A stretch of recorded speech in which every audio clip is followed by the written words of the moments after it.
बच्चों क्या हालचाल। तो बच्चों आज हम बात करने वाले हैं, आज का जो हमारा टॉपिक है वो एक्सचेंज ऑफ गैसेस का है। ठीक है, गैसेस एक्सचेंज की हम बात करने वाले हैं। कहाँ कहाँ पे गैसेस एक्सचेंज होता है बेटा, सबसे पहले इसकी बात करते हैं हम। तो कहाँ कहाँ पे होता है बेटा, हमारे बॉडी के अंदर ऐसी दो जगह हैं जहां पे हम गैसेस एक्सचेंज की बात करते हैं। जैसे एक हमने बताया बेटा alveoli,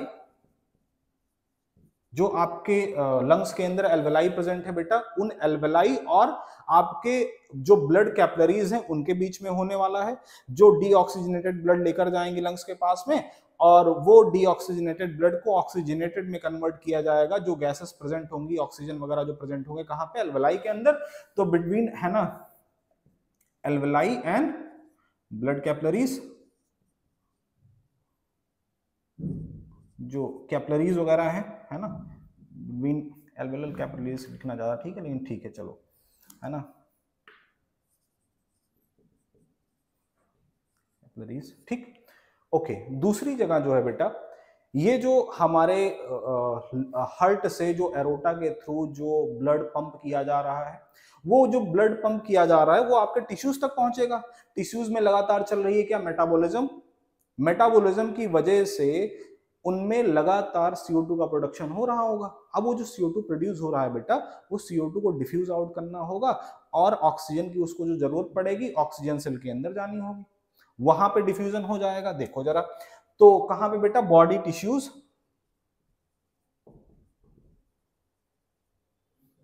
between body tissues and blood, यहां पे डिफ्यूजन होना है। दो जगह हमने बताई। अब डिफ्यूजन किन किन बातों पे डिपेंड करता है, जो एक्सचेंज ऑफ गैसेस है हमारा किन किन बातों पे डिपेंड करता है, समझ रहे हो, किन किन बातों पे डिपेंड करता है, हम इसकी बात करने वाले हैं। तो उसके लिए हम ये देखते हैं, पहली बात तो बेटा जो एक्सचेंज ऑफ गैसेस है पैसिव प्रोसेस है पूरी तरीके से। सबसे पहले आपको ये जानना है, जो एक्सचेंज ऑफ गैसेस है बेटा ये पैसिव प्रोसेस होता है।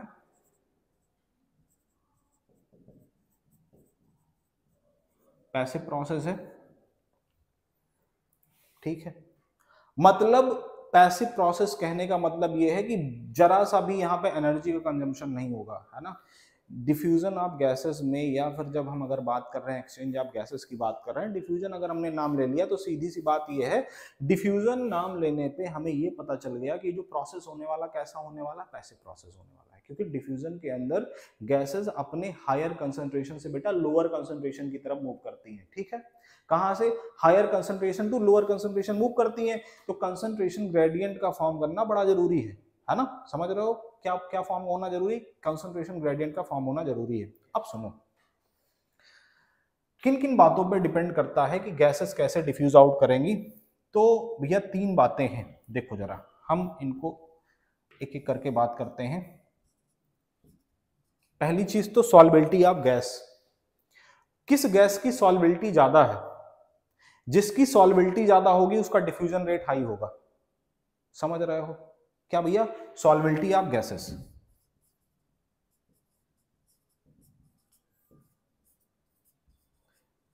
जिन गैसेस की सॉल्बिलिटी ज्यादा उनका डिफ्यूजन रेट ज्यादा। इसके अलावा बेटा थिकनेस ऑफ मेम्ब्रेन, जहां पे ये गैसेस एक्सचेंज होना है उन मेम्ब्रेन की थिकनेस क्या है, मोटाई क्या है, इसके ऊपर डिपेंड करता है क्या, gases exchange, thickness of the membrane. दूसरी चीज हम क्या कह रहे हैं भैया, thickness of membrane, thickness of membrane. तीसरी बात क्या हो सकती है थिकनेस ऑफ मेम्ब्रेन के अलावा बेटा, पार्शियल प्रेशर ऑफ गैस, है ना। तीसरी कंडीशन हम बता रहे हैं पार्शियल प्रेशर ऑफ गैस।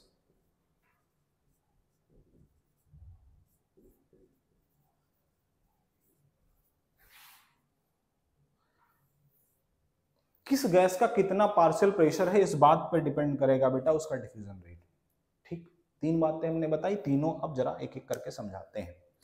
जैसे फॉर एग्जांपल अगर मैं सॉल्बिलिटी की बात करूं बेटा, तीन गैसेस का मैं एग्जांपल अगर लूं, तो डिफ्यूजन का रेट जो है, अगर हम ये कहें सॉल्बिलिटी के हिसाब से, तो सॉल्बिलिटी की अगर हम बात करें तो CO2 की सॉल्बिलिटी ज्यादा होती है ऑक्सीजन के कंपैरिजन में, नाइट्रोजन की उससे भी कम होती है।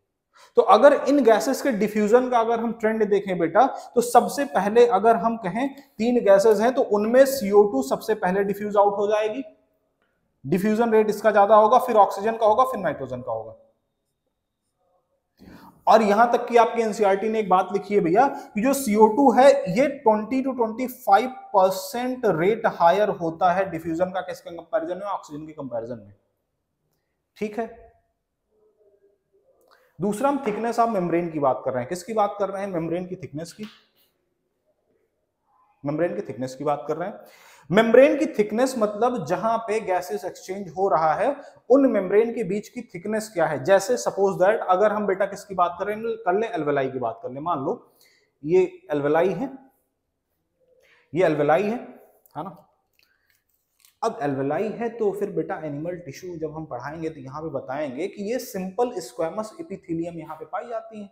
एल्वेलाई की मेम्ब्रेन जो है बेटा ये सिंपल स्क्वैमस एपिथेलियम से बनी होती है। हम पूरा तो नहीं बना रहे लेकिन थोड़ा सा हम आपको बना के दिखा दे रहे हैं, ऐसे ऐसे करके मान लो, है ना। यहाँ पे बेटा सिंपल स्क्वैमस एपिथेलियम बनाने की कोशिश कर रहे हैं। ठीक है,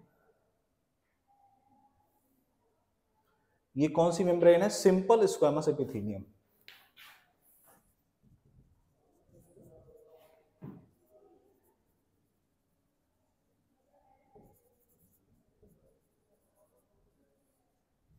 सिंपल स्क्वैमस एपिथेलियम। ठीक, पहली मेम्ब्रेन। अगर हम एल्वेलर कैपिलरीज जो बेटा कैपिलरी का नेटवर्क एल्वेलाई के पास पाया जा रहा है उनसे उनके और इनके बीच में अगर डिफ्यूजन की हम बात कर रहे हैं, एक्सचेंज ऑफ गैसेस की बात कर रहे हैं, तो मान लो ये कैपिलरी के नेटवर्क है, यहां से मान लो कैपिलरी निकल रही है। बेटा कैपिलरी में भी एंडोथेलियम पाई जाती है ना। दोनों ही एपिथेलियम है, ये भी एपिथेलियल मेम्ब्रेन है, ये भी एपिथेलियल मेम्ब्रेन है। इसकी मेम्ब्रेन को हम एंडोथेलियम बोलते हैं। मान लो यहां पे एंडोथेलियम पाई जा रही है। क्या पाई जा रही है? Endothelium. Endothelium of alveolar capillaries. किसकी एंडोथेलियम?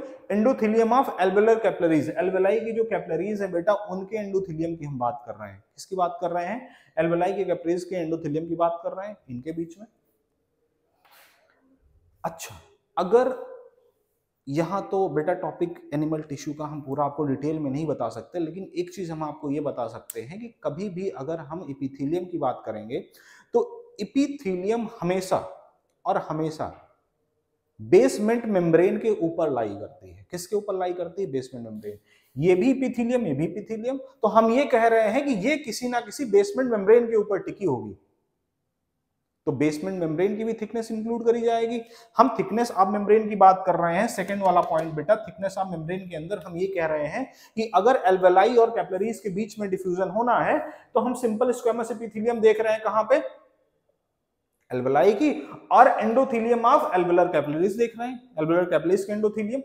इनके बीच में हम ये कह रहे हैं कि क्योंकि जो सिंपल स्क्वैमस एपिथेलियम जो एपिथेलियल मेम्ब्रेन होती है बेटा, एपिथेलियम हमेशा और हमेशा ही, अगर कभी भी हम एपिथेलियम की बात करते हैं तो एपिथेलियम हमेशा बेसमेंट मेम्ब्रेन, ये बेटा बेसमेंट मेम्ब्रेन इसको मान लो, इसके ऊपर हमारी एपिथेलियम टिकी होती है, इसके ऊपर टिकी होती है। कहीं ना कहीं हमारी जो एपिथेलियम है बेटा इसके ऊपर टिकी होती है।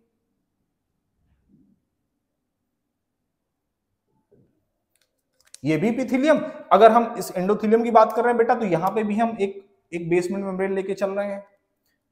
ये भी किसी ना किसी बेसमेंट मेम्ब्रेन के ऊपर टिकी होगी। यस, बिल्कुल। देखो ये एंडोथेलियम हो गई हमारी, एंडोथेलियम हो गई हमारी। ठीक है, इन बेसमेंट मेम्ब्रेन के बीच में, है ना, ये एपिथेलियम सिंपल स्क्वैमस एपिथेलियम, इसको नाम दे देते हैं हम सिंपल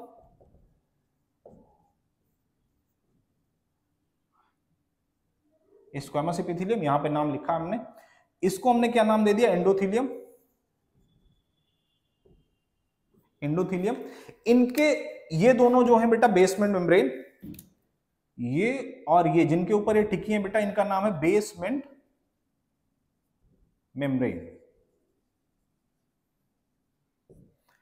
अच्छा, इन बेसमेंट मेम्ब्रेन के बीच में बेटा जो इंटरसेलुलर सब्सटेंसेस हैं ये भी तो थिकनेस को बढ़ा रहे होंगे। हम क्या कह रहे हैं भैया? ये क्या है? Intercellular substances. इंटरसेलुलर सब्सटेंसेस हैं ये भी बढ़ा रहे होंगे थिकनेस को। अब एनसीईआरटी कहती है 3 लेयर की बात करती है, 3 लेयर की बात करती है, सिंपल स्क्वेमस एपिथेलियम, एंडोथेलियम और इंटरसेलुलर सब्सटेंसेस और बेसमेंट मेम्ब्रेन को मिला के एक मेम्ब्रेन की बात करती है। ये कहती है कि 3 मेम्ब्रेन कौन, अच्छा ये जो थर्ड वाली मेम्ब्रेन की बात कर रहे हैं भैया, उसके अंदर इंटरसेलुलर सब्सटेंसेस जो इसके अंदर है और ये दोनों बेसमेंट मेम्ब्रेन, इनको मिला के वो एक अकेली मेम्ब्रेन की बात कर रहे हैं। और ये कह रहे हैं कि चाहे हम बेसमेंट मेम्ब्रेन इंटरसेलुलर सब्सटेंसेस की बात करें, चाहे इनकी बात करें और चाहे एंडोथेलियम की बात करें, इन तीनों को मिला के जो थिकनेस है मेम्ब्रेन की, वो थिकनेस है ना, जो ये तीनों लेयर को मिला के जो थिकनेस आती है बेटा, वो थिकनेस 1 mm से लेस ही रहती है, लगभग 1 mm के आसपास रहती है थिकनेस। ये इस चीज के लिए इंश्योरिटी करती है कि अगर यहां से गैसेस का डिफ्यूजन होना है तो आसानी से हो जाए। अगर मेम्ब्रेन की थिकनेस बेटा बहुत बढ़ जाती, बहुत ज्यादा थिकनेस हो जाती मेम्ब्रेन की, तो डिफ्यूजन बड़ा मुश्किल हो जाता। समझ रहे हो, डिफ्यूजन बड़ा मुश्किल हो जाता, और अगर मुश्किल हो जाता तो बड़ी बड़ी दिक्कत होती है ना, फिर कैसे डिफ्यूजन वगैरह होता, दिक्कत हो जाती। अच्छा, इतना आप समझ गए मुझे लग रहा है। अब हम समझते हैं बेटा partial pressure of gases. Gases का जो पार्शियल प्रेशर है बहुत इंपॉर्टेंट है फॉर द डिफ्यूजन। अब होता क्या है पार्शियल प्रेशर, इसको बढ़िया समझते हैं, लेकिन उसके पहले बेटा हमें ये चीजें मिटानी पड़ेंगी। आप ऑनलाइन वाले बच्चे आप स्क्रीनशॉट ले लो, आप लोग तो नोट कर चुके होंगे ऑफलाइन, है ना, ठीक है, मुझे ऐसा लगता है। ओके, कोई बात नहीं।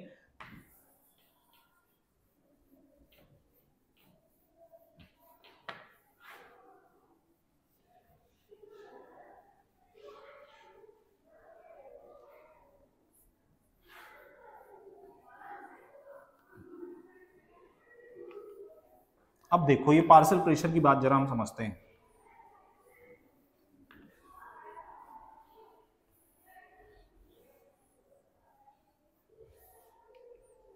पार्शियल प्रेशर,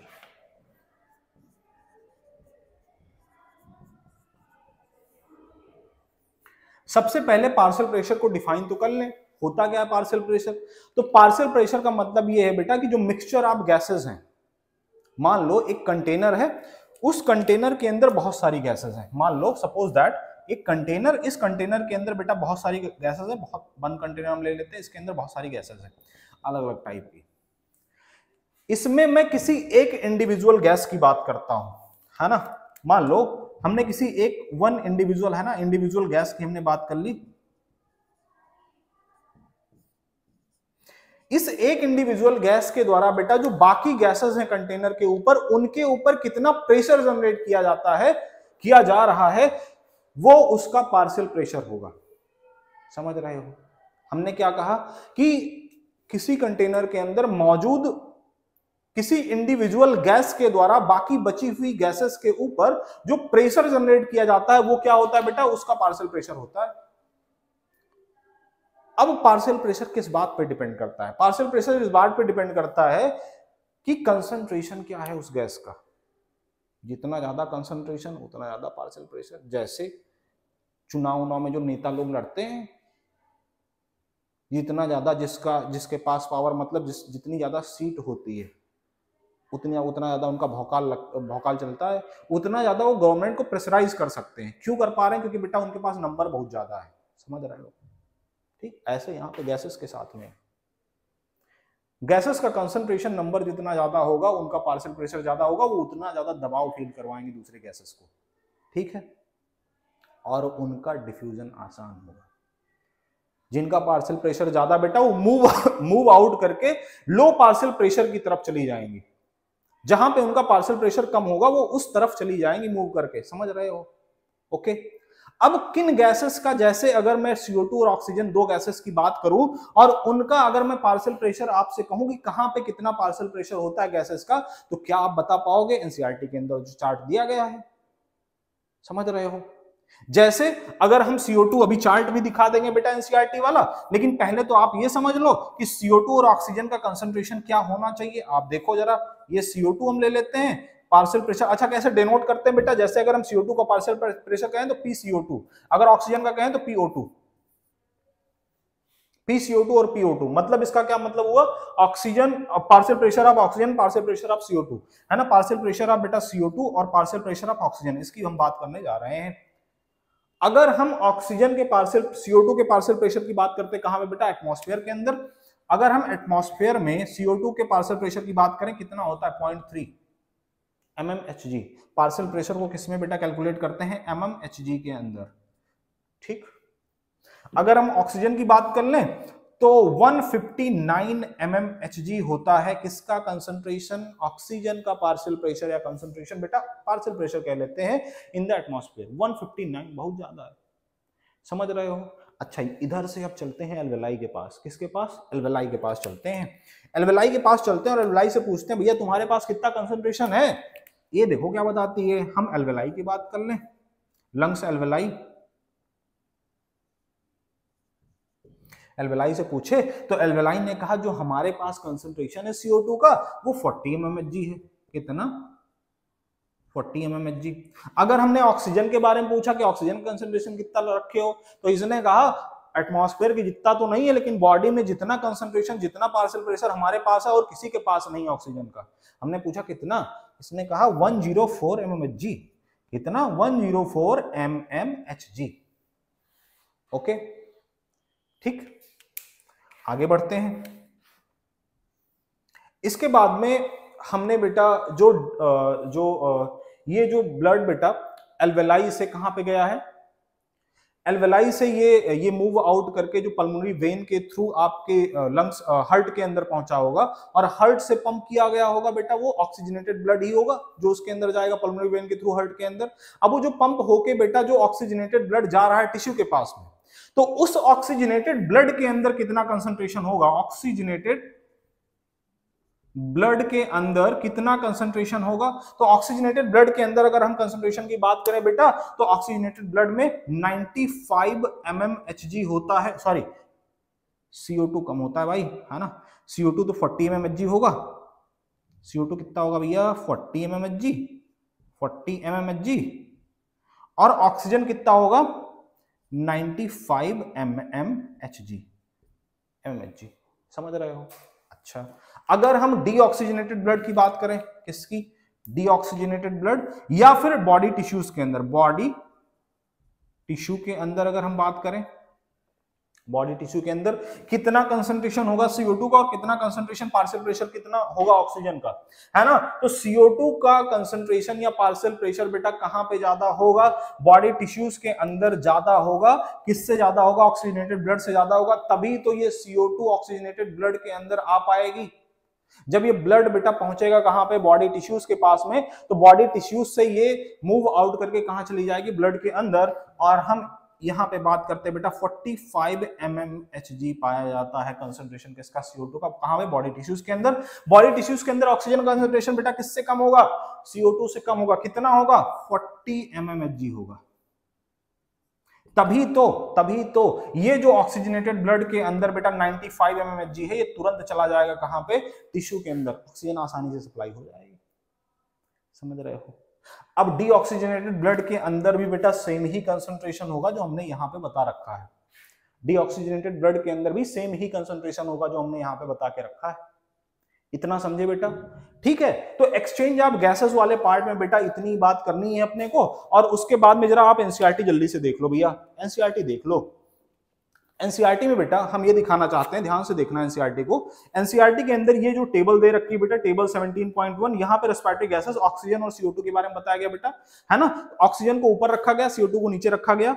एटमॉस्फेरिक एयर के अंदर देखेंगे आप 159 mmHg पाया जाएगा।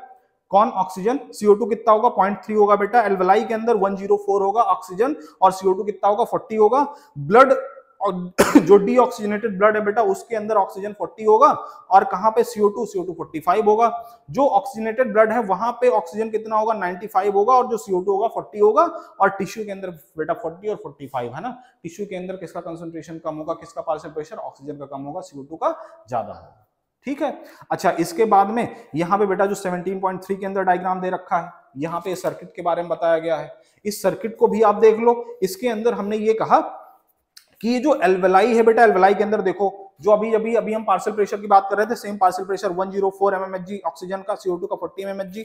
अब यहाँ पे जो डीऑक्सीजनेटेड ब्लड आया होगा बेटा, इस डीऑक्सीजनेटेड ब्लड को ऑक्सीजनेटेड किया जाएगा जो इसके अंदर प्रेजेंट ऑक्सीजन है उनके द्वारा, ठीक है। अब ये जो ऑक्सीजन है बेटा मूव आउट करके कहां पे चली आएंगी, इन ब्लड कैपिलरीज के अंदर, एल्वेओलर कैपिलरीज के अंदर, और इनको कर देंगी ऑक्सीजनेटेड। अब यही ब्लड जाएगा हार्ट के पास में और हार्ट से पंप किया जाएगा थ्रू एरोटा, और एरोटा के थ्रू जो ऑक्सीजनेटेड ब्लड पंप किया जाएगा बेटा, उसके अंदर जो ऑक्सीजन कंसंट्रेशन होगा 95 mmHg होगा और CO2 कंसंट्रेशन 40 mmHg होगा। यही जब पहुंचेगा टिश्यू के पास में, तो टिश्यू के पास में किसकी कमी है, कौन ज्यादा है, CO2 ज्यादा, ऑक्सीजन कम, तो ऑक्सीजन ले लेगा टिश्यू किससे, ऑक्सीजनेटेड ब्लड से, और उसको दे क्या देगा, CO2 दे देगा। इसके बाद में बेटा ये डीऑक्सीजनेटेड ब्लड दोबारा से पहुंचता है कहां पे, आपके लंग्स के पास में, और सर्किट हो जाती है कंप्लीट। और यहाँ पे बेटा इस डायग्राम के बारे में हम जो समझा रहे थे यहाँ पे दिया गया है। तो ये बेटा पूरा टॉपिक रहा एक्सचेंज ऑफ गैसेस का, ठीक है। इसके बाद बेटा हम बात करने वाले हैं ट्रांसपोर्ट ऑफ गैसेस की। उसके अंदर हम CO2 के ट्रांसपोर्ट और ऑक्सीजन के ट्रांसपोर्ट की बात करेंगे। बच्चों आपसे ये उम्मीद है कि आप लोग अच्छे से पढ़ाई कर रहे होंगे, नोट्स वगैरह फॉर्म कर रहे होंगे, क्वेश्चन वगैरह सॉल्व कर रहे होंगे बेटा। बहुत जल्द ही हम क्वेश्चन प्रोवाइड करवाने वाले हैं। ऑनलाइन वाले बच्चे आप सभी है ना, चैनल से बने रहें, पढ़ाई करते रहें अच्छे से। और लिंक जो बेटा दे रखा है डिस्क्रिप्शन के अंदर, उस लिंक पे जाके क्लिक करके आप टेलीग्राम पे हमसे डाउट वगैरह पूछ सकते हैं अच्छे से, ठीक है। Thank you very much.